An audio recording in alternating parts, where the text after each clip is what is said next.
got a lot of got the forearm and the stock almost ready. Do have to get a spring for this. I'm getting ready to start stripping down this metal. And I usually do all this by hand.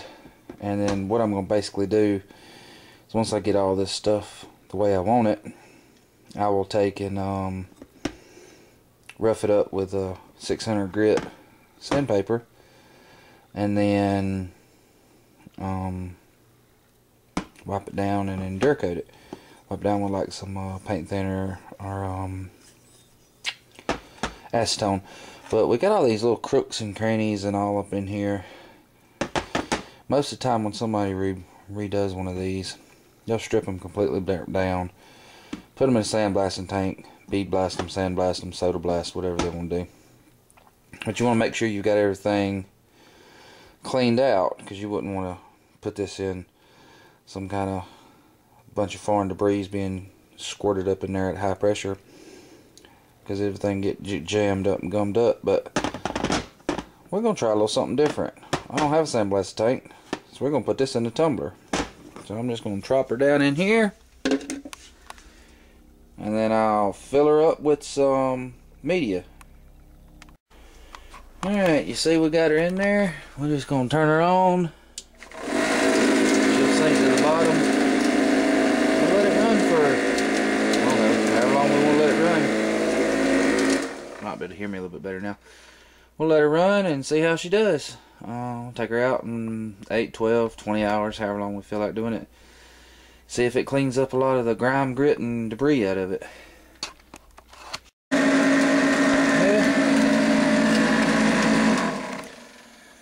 We've had the receiver running in here for about 5.5, 6 hours.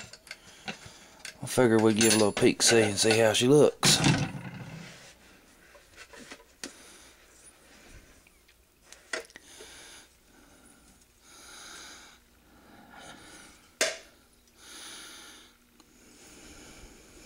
Yeah,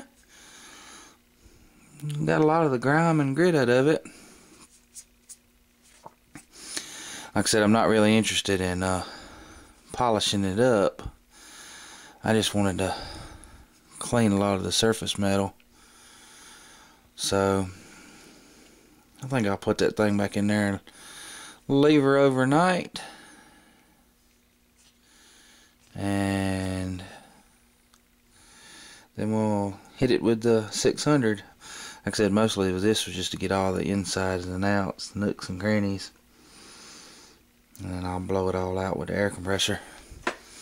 It's a good thing about these tumblers, when you got anything with weight, it don't actually roll around. That's why even when I do loaded ammunition, it goes to the bottom because of the weight.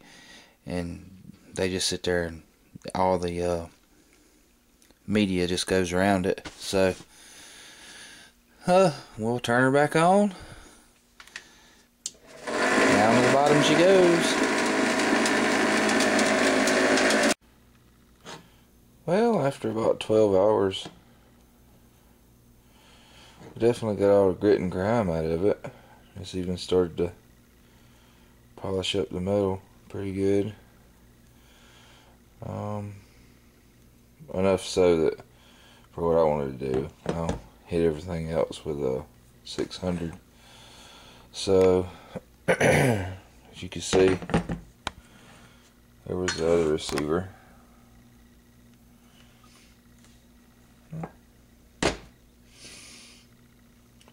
What I might do is just take now and do a lot of the small parts that I don't want to have to you know, like the pins and hammer, trigger, none of the little bitty small stuff that might really work really well on this, especially that groove section. We'll see. I'll pitch them in there and see how they work.